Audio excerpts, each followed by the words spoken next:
I remember when I was in the corporate sector, a lot of the meetings would happen over drinks. A lot of the conversations would happen over smoke breaks, or where the guys were, and the leader and the men would just go off on their own, and these would be cloisters that you were not invited into. And after a point, you're thinking, how can I get in?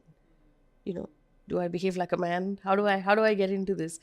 Because they feel, even more so now as we have our Vishaka guidelines and our ICCs, that I'm not comfortable hanging out with the girls because complaint kiya to. So that is now a different problem to navigate. Yes, yes, yes. So you're absolutely right. It just changes. So the one set of problems at that time was, how do you enter that space? And then you became more man-like, or you became the pet of the group, so that you got invited. So buddy, you became the buddy. So those were the challenges that women had to navigate then. Today, of course, increasingly, because of the strictures around, and am I saying the right thing or behaving? Forget partying and socializing. Even in recruitment, I'm seeing that happen. While it's not verbalized and said so, but typically male-dominated teams are not comfortable allowing women or recruiting women. They have to be almost forced. CEOs and boards have to almost force teams to say that I want a woman, and it's not justified. Nothing is justified. No form of inequality is justified. But I also sometimes feel that as women, we have to be cognizant that we have worked very hard to open this door. Yes. And we need to behave as true professionals to stay in the room. Yes. Okay. Unnecessarily taking advantage of privileges, unnecessarily playing the woman card, and that tends to happen sometimes. Okay. Is something that will do a disservice to the cause which we have fought so hard for. So once you've entered, then, like, when I sit on a board, I'm not saying that I'm sitting as a woman director. When I'm with a team, I'm not saying I'm a woman team member. I'm saying I'm a professional. My gender comes later.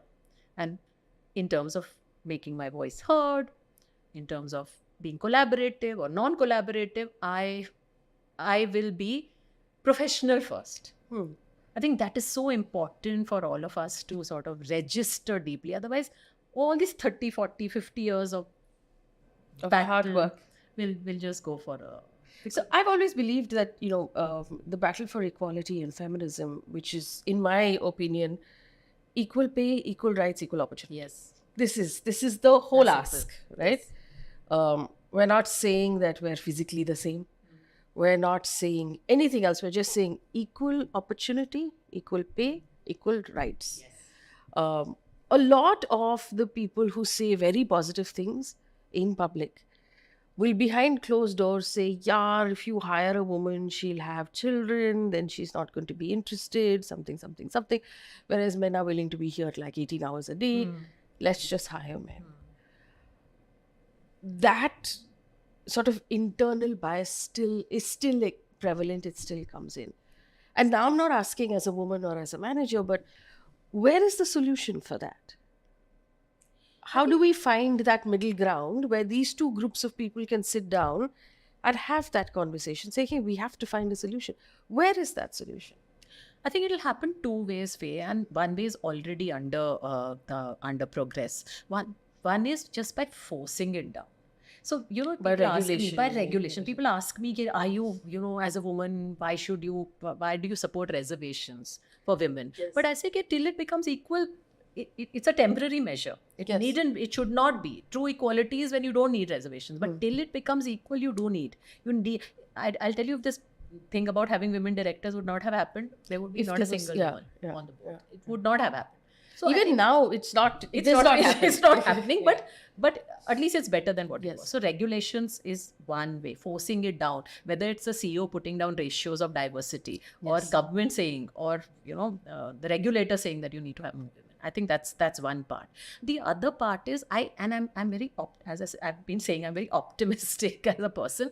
I see that once women are there, in organizations, they do behave as professionals. Yes. Yes, you'll always have that woman Yeah, who's yeah. not able to for whatever reason, or she plays the woman card too much, but they behave as professionals. It becomes the norm, and people become more comfortable. I've had male managers come to me and say, we've become better husbands and better fathers because you had a more equal organization, and we were working with women colleagues.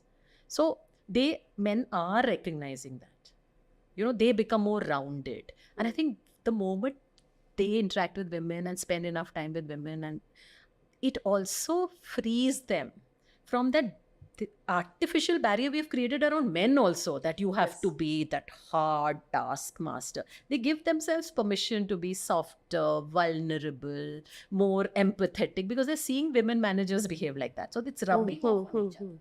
And there is a peer pressure also now within the corporate space as to what are your diversity numbers, how well you're doing. It measures as to what kind of workspace you are. So you believe all of these things have to collectively now come together at some point. Again, it'll take time, but all three of these things working together, I'm very confident will change the game.